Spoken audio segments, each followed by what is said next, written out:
감사합니다. 박수를 쳐드리고 싶죠? 자, 박수 한번 쳐드리겠습니다. 먼저 우리 하나님께 감사를 드리며 수고한 우리 성가대원들 감사합니다.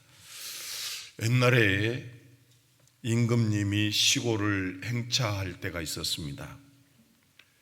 모든 사람들이 가까이에서 임금님의 얼굴을 한번 보는 것은 정말로 행운이고 큰 복이었습니다.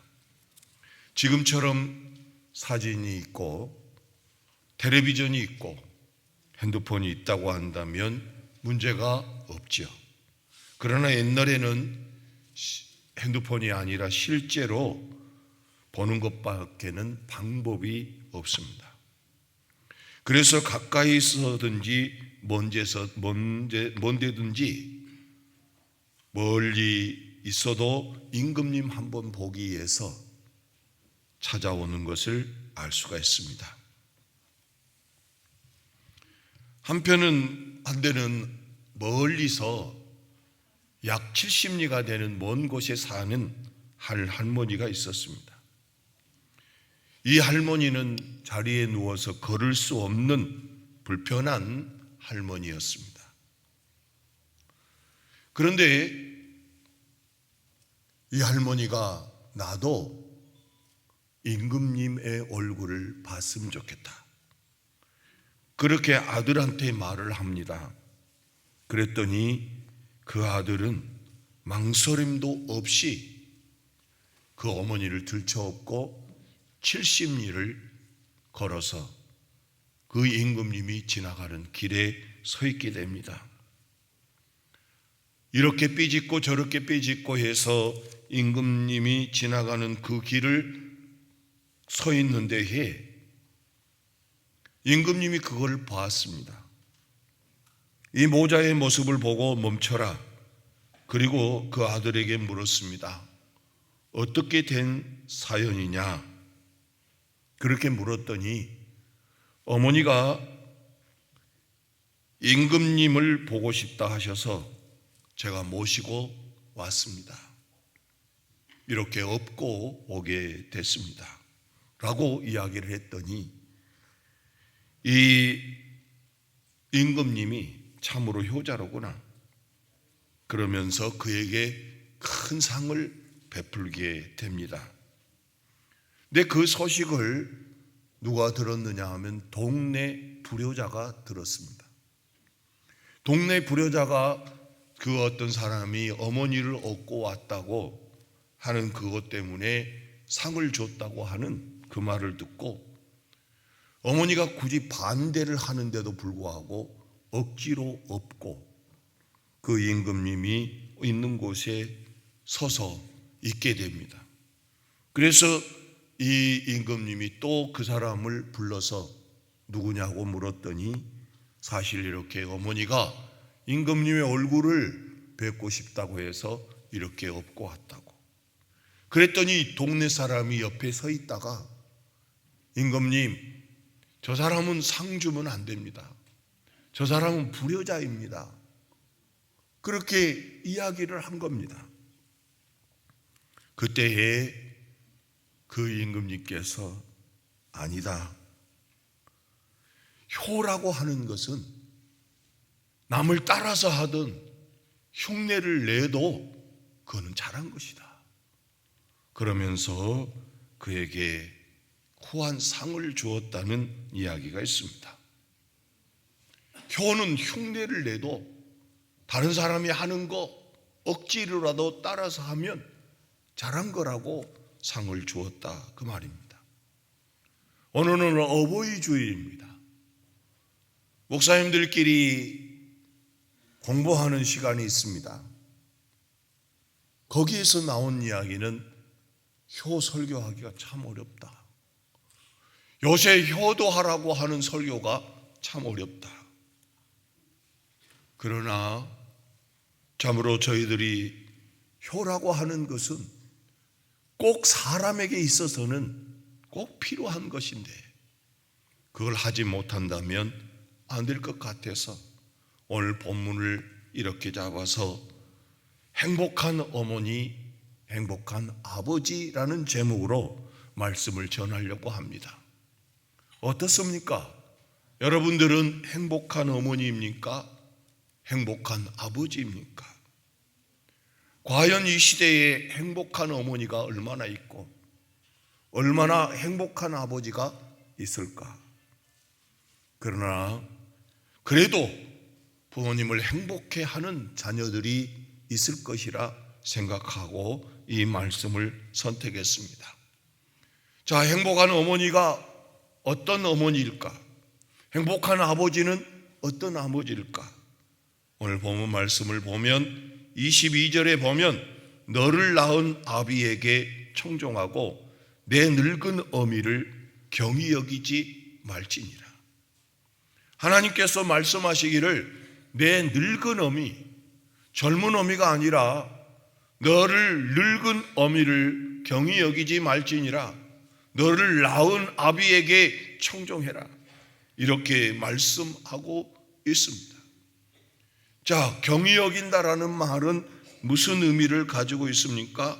멸시한다, 모욕한다, 경멸한다, 아주 업신여긴다, 이런 뜻을 가지고 있습니다. 참 말이 안 되지 않습니까? 자기를 낳은 부모를 우습게 여긴다, 멸시한다, 참으로 경멸한다, 이런 말이 성경에 있다고 하는 자체가 의아스러운 문제지요. 당연히 부모를 공경해야 되고 당연히 부모를 존중해야 될 사람들에게 경히 여기지 말라라. 그리고 신명기서에서 보면 신명기 5장 16절에 보면 너는 너의 하나님 여호와의 명한 대로 내 부모를 공경하라.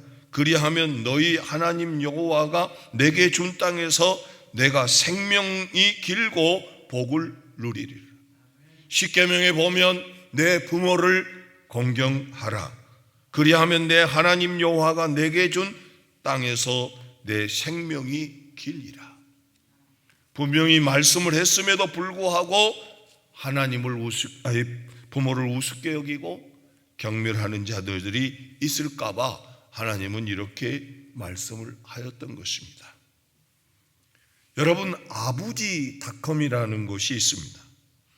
거기에 제가 글을 보았는데 가정에 어른이 없다라는 제목으로 쓰여져 있는 것이 있습니다. 나이 드신 아버지가 아들 집에를 다니러 갔다가 며칠 묵는 동안에 속이 상해서 그냥 돌아오는 이야기가 있습니다. 그 집안에서 가장 소중하게 여기는 것이 누군가 계산을 해보았더니 첫 번째가 손자, 두 번째가 며느리, 세 번째가 가장인 아들, 네 번째가 애완용 개, 다섯 번째가 바로 자기들하는 겁니다. 그래서 화가 나서 아들한테 나 간다. 세 번째 아들아, 5등 다섯째는 간다. 그렇게 하고 집을 나왔다고 하는 이야기가 있었습니다. 개만 또 못하는 이런 상황들이 벌어졌기에 이런 말들이 나오지 않는가. 참으로 우리 주님께서는 분명히 자녀들아 주 안에서 너희 부모에게 순종하라. 이것이 옳으니라. 내 아버지와 어머니를 공경하라. 약속이 있는 첫 계명이니 이로써 내가 잘되고 땅에서 장수하리라. 이렇게 하나님이 분명히 말씀했음에도 불구하고 부모를 멸시하고 천대하고 또 모욕하고 경멸하고 강아지보다 못하게 취급을 받는 부모들이 있다는 사실이죠. 배우지 못했다고 또 도움이 되지 않는다고 부모를 무시하는 그런 자녀들이 있다는 것이죠. 그러나 정말 하나님께서는 그걸 원치 않기에 이런 말씀을 했고, 이 대한민국이 정말 과거부터 얼마나 효가 강조된 나라였습니까? 옛날에 우리 간습에 보면은요, 정월 초하룻 날 아침에 되면 자식들이 집에 있는 거울을 다 치워버렸다는 겁니다.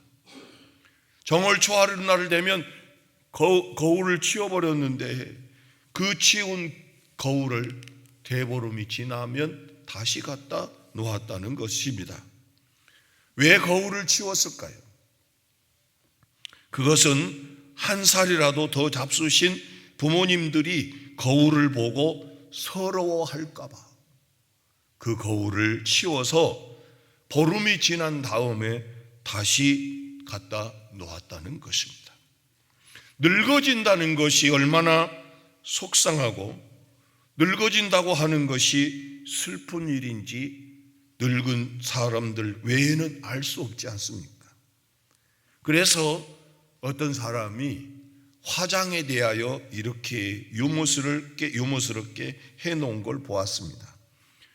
여러분들, 우리가 화장을 하는 것은 원래 젊은 여인들이 시집을 갈 때쯤 돼서 내가 이렇게 이쁘다, 이걸 드러내기 위해서 화장을 했다는 겁니다. 그런데 이것을 한 사람이 유머로 만들었는데 20대가 화장을 하면 화장이고 30대가 화장을 하면 치장이고 40대가 치장을 하면 분장이고 50대가 화장을 하면 변장이고 60대가 화장을 하면 포장이고 70대가 되면 환장이래. 미쳐가지고 그거 해봐야 소용도 없는데 그 이뻐지려고 그런다는 거죠. 그건 뭘 이야기를 하느냐 하면 참으로 어떻게 하든지 늙은 모습을 보이고 싶지 않는 것이 부모라는 거죠. 그래서 환장이라는 말을 듣고도 화장을 하면서 자기를 지키려고 하는 것이 노인들이고 어른들이라는 것이죠. 그러므로 사랑하는 성도 여러분, 참으로 노인들을 우습게 여기는 세상이 있지만 여기에 하나님을 믿는 여러분들은 참으로 늙은 부모를 경히 여기지 않고 존중히 여기는 그런 성도가 되기를 주의 이름으로 축원합니다. 더 나아가서 이것이 어떻게 하면 바로 우리 늙은이를 멸시하지 않는 것이냐, 바로 청종하라는 겁니다. 청종이라는 말은 듣는다는 것이죠. 듣고 순종하는 것입니다. 순종하기가 어렵다고 한다면 부모의 말에 들어주기라도 하는 그런 자녀. 들어주기만 해도 부모는 행복해 한다는 것이죠. 한 심리학자가 이야기를 했습니다.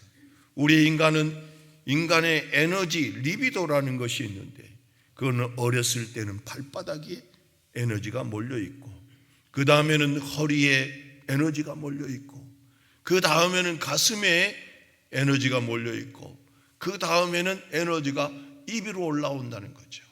그래서 노인들은 다른 거는 못할지라도 뭘은 잘하느냐, 말은 잘하고 말하기를 좋아한다는 것이죠. 그래서 들어주기만 해도 그것은 효가 되고 어머니와 아버지를 행복하게 해주는 것이다. 그런데 말하지 마, 듣기 싫어, 이렇게 나가는 부모라고 한다면 부모를 잘 모르고 있다라고 볼 수 있습니다. 여기에 있는 여러분들은 정말로 부모의 말을 들어줄 줄 아는 그런 성도가 되기를 주의 이름으로 축원합니다. 두 번째로 23절 4절을 보면 진리를 사대 팔지는 말며 지혜와 훈계와 명철도 그리 할지니라. 의인의 아비는 크게 즐거울 것이요 지혜로운 자식을 낳은 자는 그로 말미암아 즐거울 것이라. 이 말씀을 여러 군데 찾아보고 확인해 봤더니 진리를 판다, 그것은 산다라는 말은 바로 하나님을 경외한다라는 의미로 해석이 되었습니다. 왜냐하면 하나님을 경외하는 것이 지혜의 근본이고 지식의 근본이기 때문에 그렇습니다. 그래서 하나님을 잘 믿는 그런 사람, 더 나아가서 예수 그리스도가 곧 진리였고 생명이었고 길이었기 때문에 예수 그리스도를 잘 믿고 하나님을 경외하는 자가 참으로 부모를 즐겁게 하는 자라는 사실입니다. 저는 알고 있습니다. 새벽마다 눈물을 흘리고 우는 부모들이 있습니다. 그것은 무엇 때문인지 아십니까? 자식이 예수 그리스도를 잘 믿고 하나님을 섬겨야 되는데 그렇지 않을 때에 그의 부모들은 눈물을 흘린다는 겁니다. 안 믿는 자식을 위해서 정말로 눈물을 새벽마다 흘리는 그런 부모들이 있습니다. 그러므로 본문에서 바로 진리를 사되 더 나아가서 의인으로 사는 의인은 아비에게 크게 즐거움이라. 사랑하는 성도 여러분, 예수 잘 믿는 자녀들 되셔서 부모의 눈물이 아니라 부모의 즐거움이 되어지기를 주의 이름으로 축원합니다. 왜 그런지 아십니까?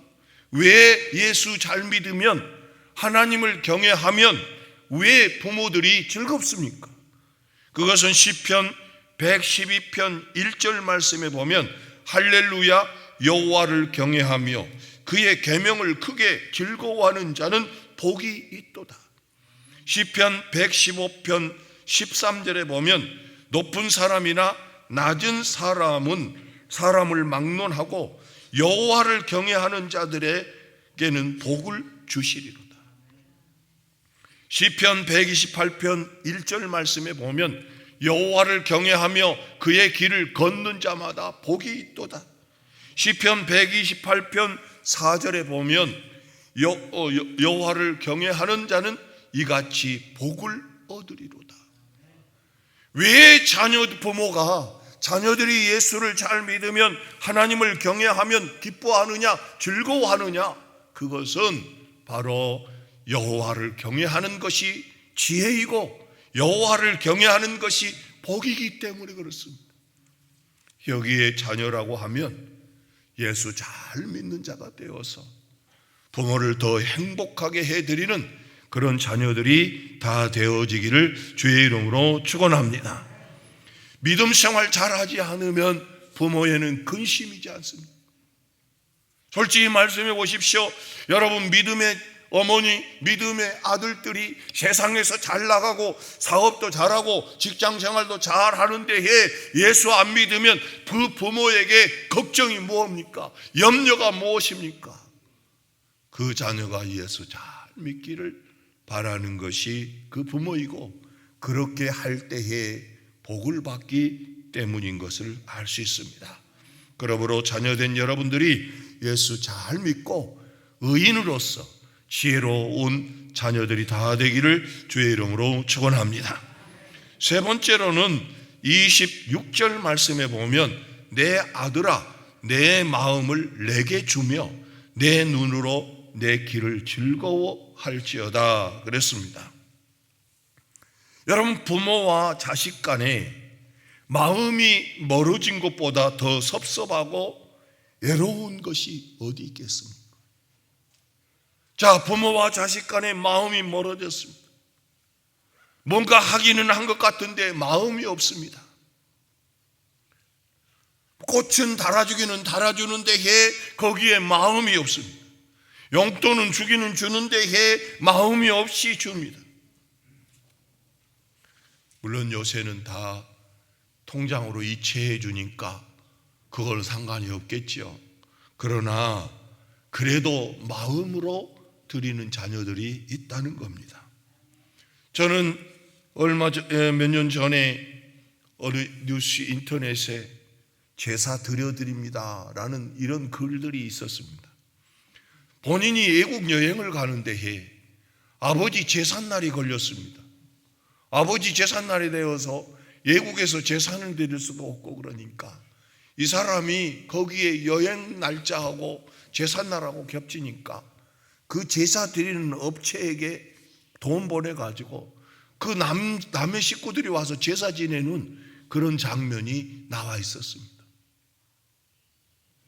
이게 제사입니까? 그렇다고 해서 여러분 제사 지내라는 말이 아니고,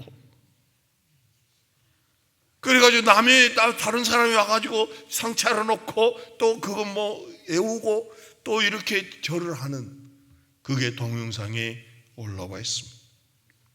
마음이 없는 공경은 사실은 의미가 없지 않습니까?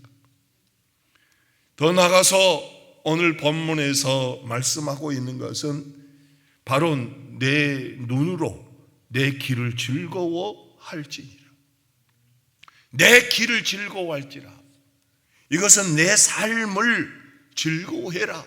더 나아가서 내 인생을 인정하라는 말입니다. 아버지의 인생, 어머니의 인생을 자식들이 인정해 주라는 겁니다. 그런데 어머니의 인생이 초라하게 보입니다. 보잘것없이 보입니다. 비천하게 보입니다. 형편없이 보입니다. 바보 같은 인생으로 보여집니다. 마찬가지로 아버지의 인생이 자기의 마음에 안 듭니다. 그렇다고 해서 그 인생을 참으로 멸시하고 우습게 여기지 말고 진정으로 인정하고 응원할 수 있는 자녀가 부모를 행복하게 하는 자녀라는 말씀입니다. 여러분 생각해 보십시오. 인생을 살아올 때에 자녀가 복받기를 원하는 그 부모와 마찬가지로 자기의 인생도 잘 살아보려고 애썼습니다. 잘 해보려고 애썼습니다. 그러나 원치 않게 인생이 잘 안 됐습니다. 건강도 잃어버렸습니다. 그랬을 때에 그 인생을 멸시하고 우습게 여긴다면 그 부모는 슬플 수밖에 없다는 것입니다. 노아를 보십시오. 노아는 당대에 안전한 사람이었고 하나님과 동행한 사람이었고 하나님께 은혜를 받은 사람이었습니다. 그런데 그가 잘못해가지고 실수해서 참으로 포도주를 잔뜩 먹고 홀라당 먹고 누워 있었습니다. 아버지의 모습이 초라하게 보였고 참으로 부끄럽게 보였습니다. 그랬더니 둘째 아들 함이 그것을 보고 부끄럽게 여기고 또 그리고 이상하게 여겨서 그냥 동네방네 떠들어 댔던 것이죠. 그랬더니 셈과 야벳은 아버지의 옷을 걸치고 뒷걸음질해서 아버지의 부끄러운 모습을 덮어주었더니 하나님께서 이 아버지는 그 두 아들에게는 축복을 또 한 아들에게는 저주를 퍼부었던 것을 우리가 알 수 있습니다. 여러분 아버지의 인생이 초라하게 보입니까? 도움이 안 됩니까? 어머니의 인생이 보잘것없이 보입니까? 그러나 그것도 응원할 수 있는 그런 자녀들이 되어지기를 주의 이름으로 축원합니다. 아브라함 링컨의 이야기를 해보겠습니다. 그의 아버지는 구두수선하는 사람이었습니다. 돈이 없어서 아브라함 링컨은 초등학교 좀 다니다가 말 정도였습니다. 학문이 없는 사람이 대통령이 되었습니다.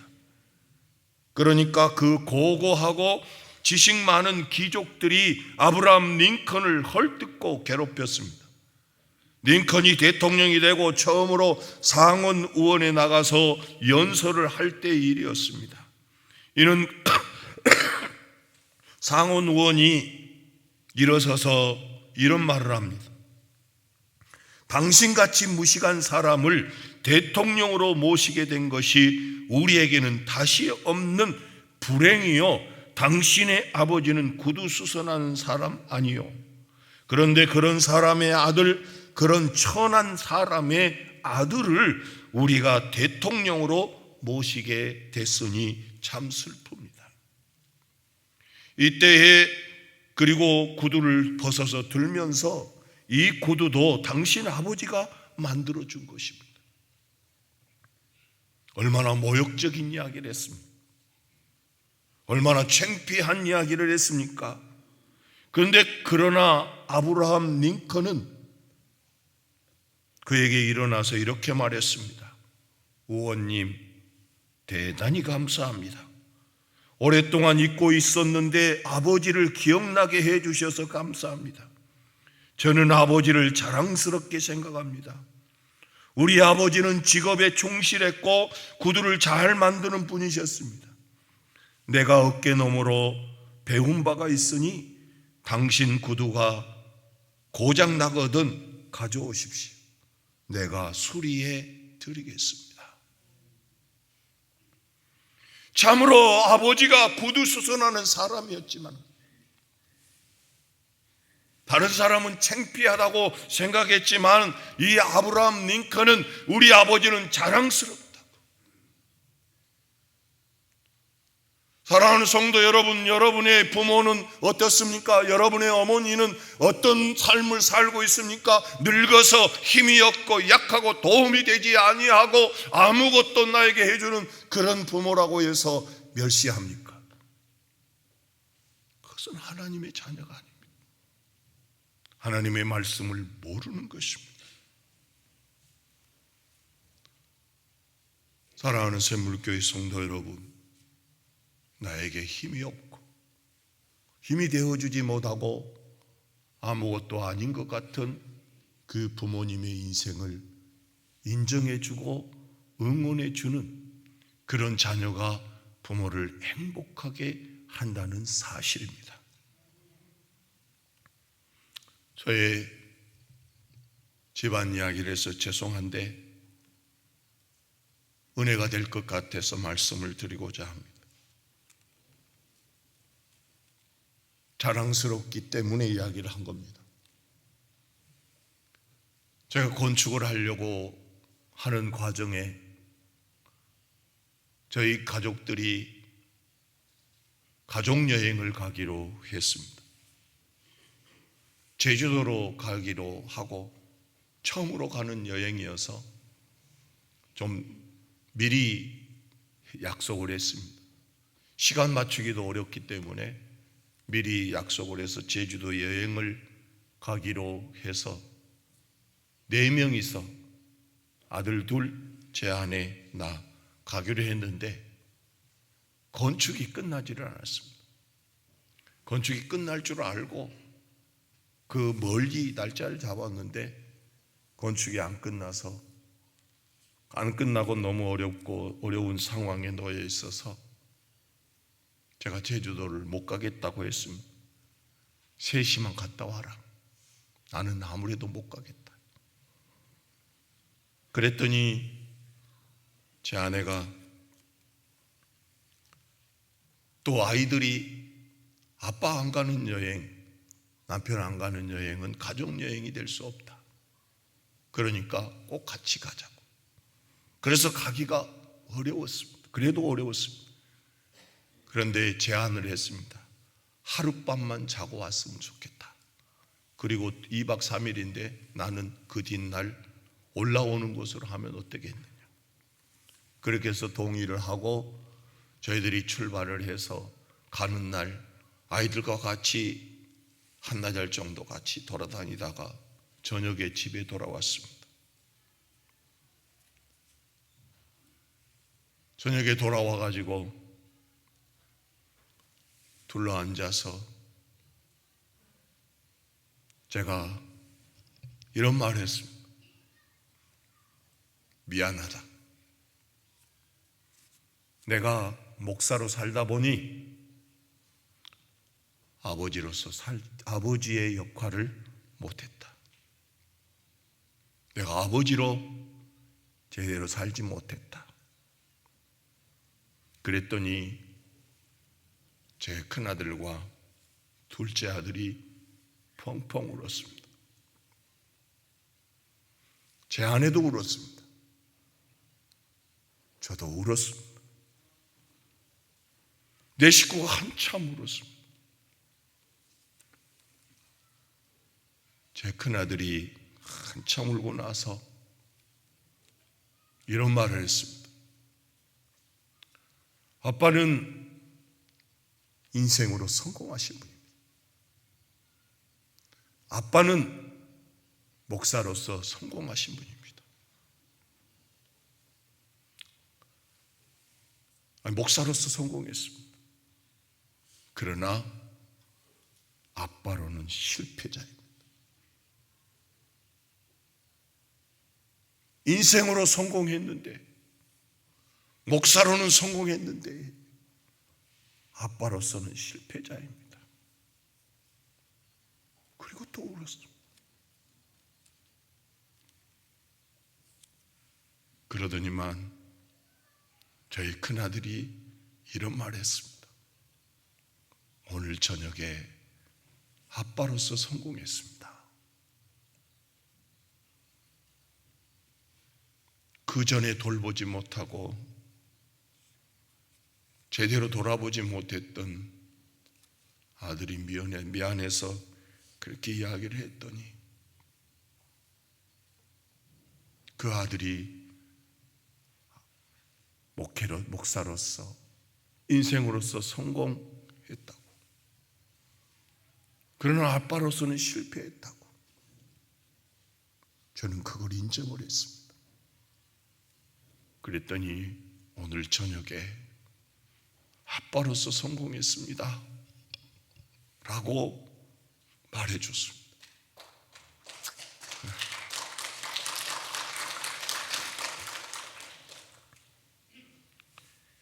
그래서 사실은 행복했던 거죠. 사실은 그 말을 들었을 때에 얼마나 힘이 나는지, 얼마나 행복했는지,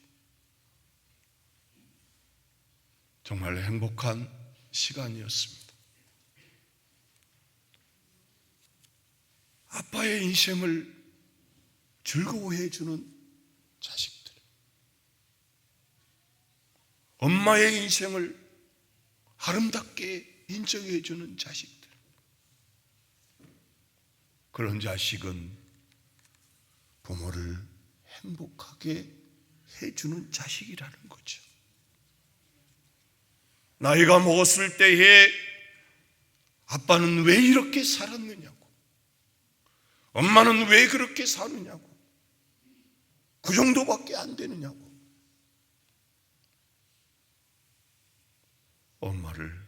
아빠를 멸시한다면 하늘이 무너지고 땅이 무너지지 않겠습니까?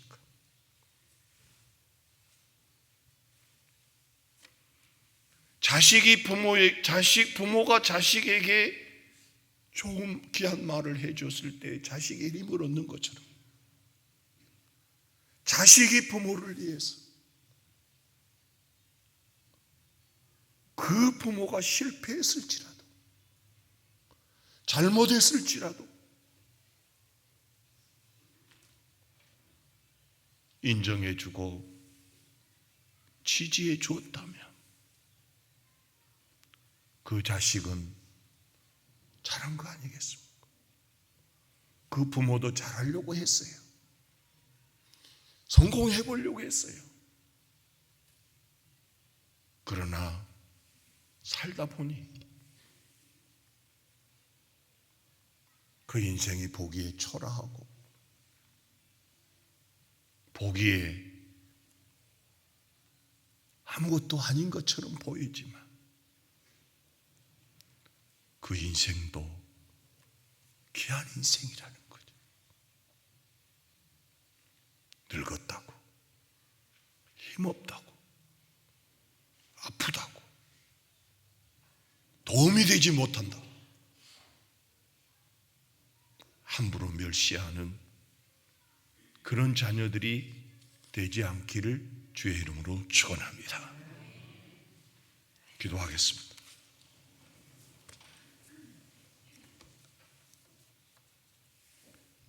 하나님 아버지, 내 부모를 공경하라. 이것이 옳으니라. 그럼에도 불구하고 자식들이 부모를 우습게 여기고 부모를 멸시하고 경외 여기 경히 여기는 이 세대에 살아가고 있습니다. 그러나 하나님을 섬기는 우리는 하나님의 말씀을 듣고 부모를 존중히 여기는 귀한 우리 성도들이 되게 도와 주시옵소서. 참으로 부모의 인생을 응원해주고 부모의 인생을 소중하게 여겨줄 줄 아는 그런 자녀가 되어서 하나님이 주시고자 하는 그 복을 얻을 수 있는 우리 성도들이 되게 도와 주시옵소서. 아버지, 우리 성도들을 건강 지켜주시고 참으로 하나님 앞에 참으로 복된 자녀로 살아갈 수 있는 모든 성도들이 다 되게 도와 주옵소서. 우리 주님께 감사드리며 예수 그리스도 이름으로 간절히 기도하옵나이다. 아멘.